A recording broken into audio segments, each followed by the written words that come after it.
पंचमो अध्याय है। देवताओं द्वारा देवी की स्तुति। चंड मुंड के मुख से अंबिका के रूप की प्रशंसा सुनकर शुंभ का उनके पास दूध भेजना और दूध का निराश लौटना। विनियोग है। ओम। इस उत्तर चरित्र के रुद्र ऋषि हैं, महासरस्वती देवता हैं, अनुष्टुप छंद हैं, भीमा शक्ति हैं, भ्रामरी बीज हैं, सूर्य तत्व हैं और सामवेद स्वरूप हैं। महासरस्वती की प्रसन्नता के लिए उत्तर चरित्र के पाठ में इसका विनियोग किया जाता है। ध्यान।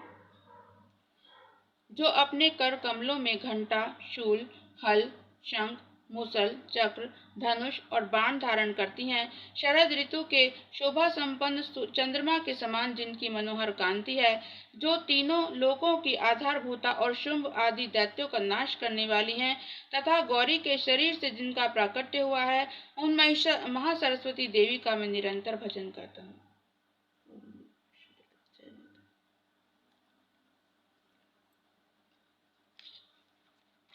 ऋषि कहते हैं, पूर्व काल में शुंभ और निशुंभ नामक असुरों ने अपने बल के घमंड में आकर शचीपति इंद्र के हाथ से तीनों लोगों का राज्य और यज्ञ भाग छीन लिए। वे ही दोनों सूर्य, चंद्रमा, कुबेर, यम और वरुण के अधिकार का भी उपयोग करने लगे। वायु और अग्नि का कार्य भी वे ही करने लगे। उन दोनों ने सब देवताओं को अपमानित, राज्य भ्रष्ट, पराजित और अधिकारहीन करके स्वर्ग से निकाल दिया।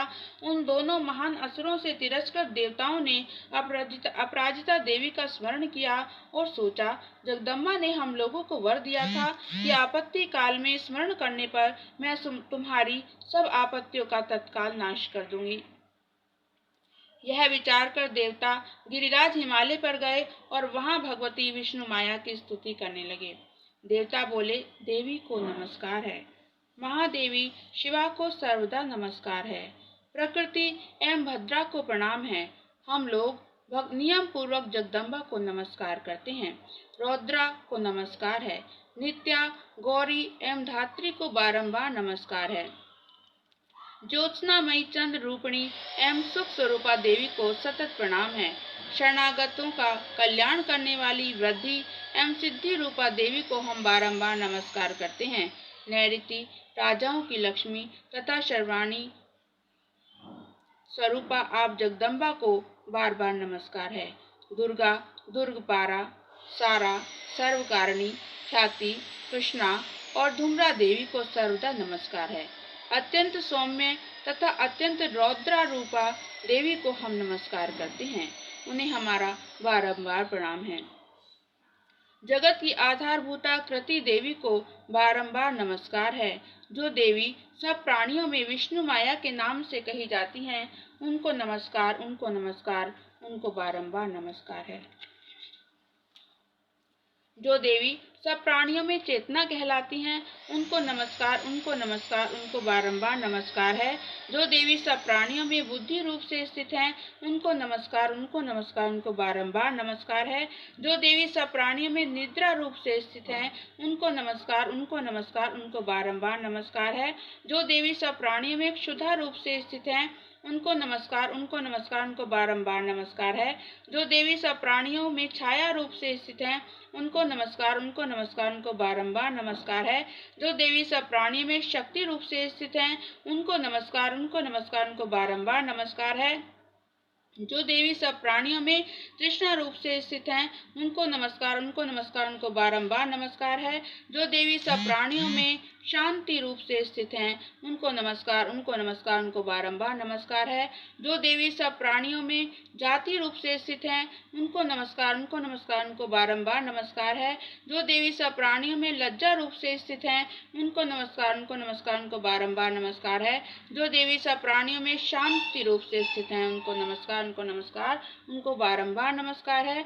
जो देवी सब प्राणी में श्रद्धा रूप से स्थित हैं, उनको नमस्कार, उनको नमस्कार, उनको बारंबार नमस्कार है।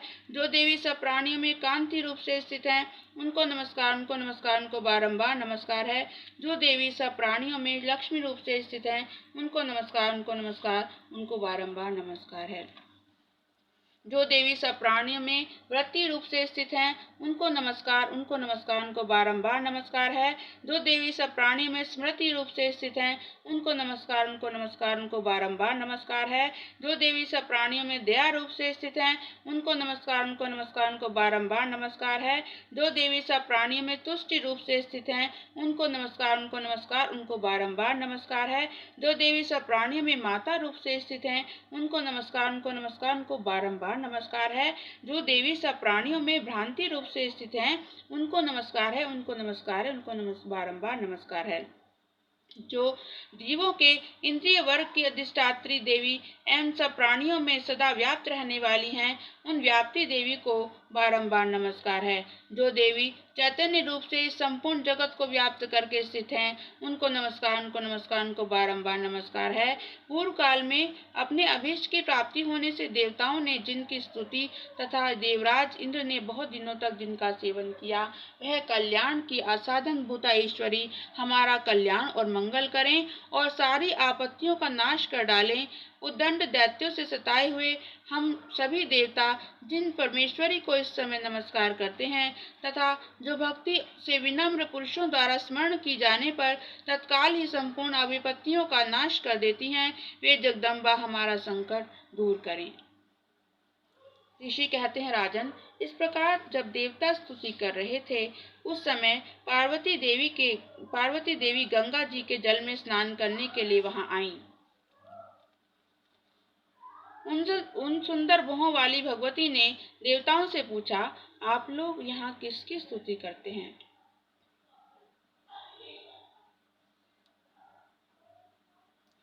तब उन्हीं के शरीर कोश से प्रकट हुई शिवा देवी बोली, शुंभ दैत्य से तिरस्कृत और युद्ध में निशुंभ से पराजित हो यहाँ एकत्रित हुए ये समस्त देवता यह मेरी ही स्तुति कर रहे हैं। पार्वती जी के शरीर कोश से अंबिका का प्रादुर्भाव हुआ था, इसलिए वे समस्त लोकों में कौशिकी कही जाती हैं। कौशिकी के प्रकट होने के बाद पार्वती देवी का शरीर काले रंग का हो गया, अतः वे हिमालय पर रहने वाली कालिका देवी के नाम से विख्यात हुई। तदनंतर शुंभ निशुंभ के भ्राते चंडमुंड वहां आए और उन्होंने परम मनोहर रूप धारण करने वाली अंबिका देवी को देखा। फिर वे शुंभ के पास जाकर बोले, महाराज, एक अत्यंत मनोहर स्त्री है जो अपनी दिव्य कांति से हिमालय को प्रकाशित कर रही है। वैसा उत्तम रूप किसी ने कहीं भी नहीं देखा होगा। असुरेश्वर, पता लगाइए वह देवी कौन है और उसे ले लीजिए। स्त्रियों में तो वह रत्न है, उसका प्रत्येक अंग बहुत ही सुंदर है तथा वह अपने अंगों की प्रभा से संपूर्ण दिशाओं में प्रकाश फैला रही है। दैत्यराज, अभी वह हिमालय पर ही मौजूद है, आप उसे देख सकते हैं। प्रभु, तीनों लोकों में मणि, हाथी और घोड़े आदि जितने भी रत्न हैं, वे सब इस समय आपके घर में शोभा पाते हैं। हाथियों में रत्नभूत ऐरावत और यह परिजात का वृक्ष और यह उच्चश्रवा घोड़ा, यह सब आपने इंद्र से ले लिया है। हंसों से जुता हुआ यह विमान भी आपके आंगन में शोभा पाता है। यह अद्भुत रत्न, अद्भुत विमान जो पहले ब्रह्मा जी के पास था, अब आपके यहाँ लाया गया है। यह महापद्म नामक निधि आप कुबेर से छीन लाए हैं। समुद्र ने भी आपको किंजलकिनी नाम की माला भेंट की है, जो केसरों से सुशोभित है और जिसके कमल कभी कुम्भलाते नहीं हैं।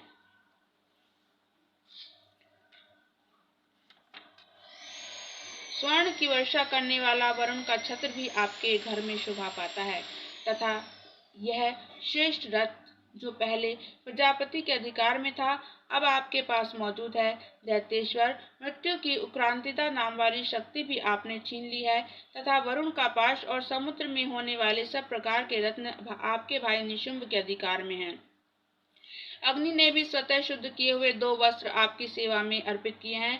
दैत्यराज, इस प्रकार सभी रत्न आपने एकत्र कर लिए हैं। फिर जो यह स्त्रियों में रत्न स्वरूप कल्याणमयी देवी है, इसे आप क्यों नहीं अपने अधिकार में कर लेते?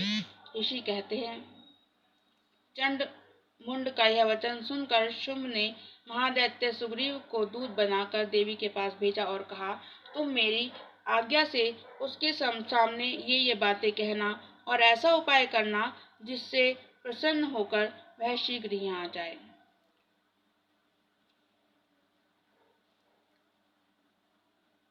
वह दूत पर्वत के अत्यंत रमणीय प्रदेश में जहाँ देवी मौजूद थी गया और मधुर वाणी में कोमल वचन बोला। दूत बोला, देवी, दैत्यराज शुंभ इस समय तीनों लोकों के परमेश्वर हैं। मैं उन्हीं का भेजा हुआ दूत हूँ और यहाँ तुम्हारे ही पास आया हूँ। उनकी आज्ञा सदा सब देवता एक स्वर से मानते हैं, कोई उसका उल्लंघन नहीं कर सकता। वे संपूर्ण देवताओं को परास्त कर चुके हैं। उन्होंने तुम्हारे लिए जो संदेश दिया है उसे सुनो। संपूर्ण त्रिलोकी मेरे अधिकार में है, देवता भी मेरी आज्ञा के अधीन चलते हैं। संपूर्ण यज्ञों के भागों को मैं ही पृथक पृथक भोगता हूँ। तीनों लोकों में जितने श्रेष्ठ रत्न हैं वे सब मेरे अधिकार में हैं। देवराज इंद्र का वाहन ऐरावत जो हाथियों में रत्न के समान है मैंने छीन लिया है। क्षीर सागर का मंथन करने से जो अश्व रत्न उच्चैश्रवा प्रकट हुआ था उसे देवताओं ने मेरे पैरों पर पड़कर समर्पित किया है। सुंदरी, उनके सिवा और भी जितने रत्नभूत पदार्थ देवताओं, गंधर्वों और नागों के पास थे वे सब मेरे पास आ गए हैं। देवी, हम लोग तुम्हें संसार की स्त्रियों में रत्न मानते हैं, अतः तुम हमारे पास आ जाओ, क्योंकि रत्नों का उपभोग करने वाले हम ही हैं। चंचल कटाक्ष वाली सुंदरी, तुम मेरी या मेरे भाई महापराक्रमी निशुंभ की सेवा में आ जाओ, क्योंकि तुम रत्न स्वरूपा हो। मेरा वर्ण करने से तुम्हें तुलना रहित मान ऐश्वर्य की प्राप्ति होगी। अपनी बुद्धि से यह विचार कर तुम मेरी पत्नी बन जाओ।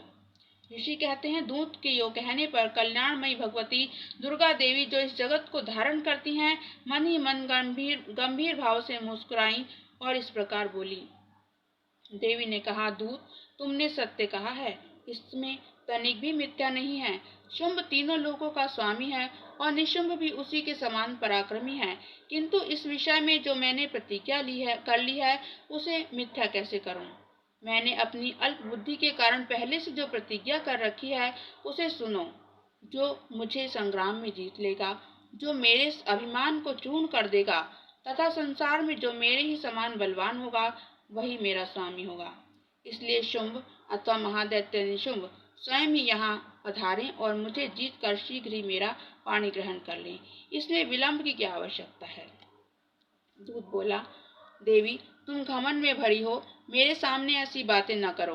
तीनों लोकों में ऐसा कौन पुरुष है जो शुंभ निशुंभ के सामने खड़ा हो सके। देवी, अन्य दैत्यों के सामने भी सारे देवता युद्ध में नहीं ठहर सके, फिर तुम अकेली स्त्री होकर कैसे ठहर सकती हो।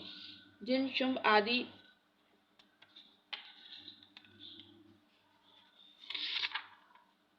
दैत्यों के सामने इंद्र आदि सब देवता भी युद्ध में खड़े नहीं हुए, उनके सामने तुम स्त्री होकर कैसे जाओगी। इसलिए तुम मेरे ही कहने से शुंभ निशुंभ के पास चली चलो। ऐसा करने से तुम्हारे गौरव की रक्षा होगी, अन्यथा जब वे केश पकड़कर घसीटेंगे तब तुम्हें अपनी प्रतिष्ठा खोकर जाना पड़ेगा। देवी ने कहा, तुम्हारा कहना ठीक है, शुंभ बलवान है और निशुंभ भी बड़े पराक्रमी हैं, किंतु क्या करूं। मैंने पहले बिना सोचे समझे प्रतिज्ञा कर ली है, अतः अब तुम जाओ। मैंने तुमसे जो कुछ कहा है वह सब दैत्यराज से आदर पूर्वक कहना, फिर वे जो उचित जान पड़े करें। इस प्रकार श्री मार्कंडेय पुराण में सावर्णिक मनवंतर की कथा के अंतर्गत देवी महात्म्य में देवी दूत संवाद नाम का 5वां अध्याय पूरा हुआ। ओम नमः शिवाय। जय माता।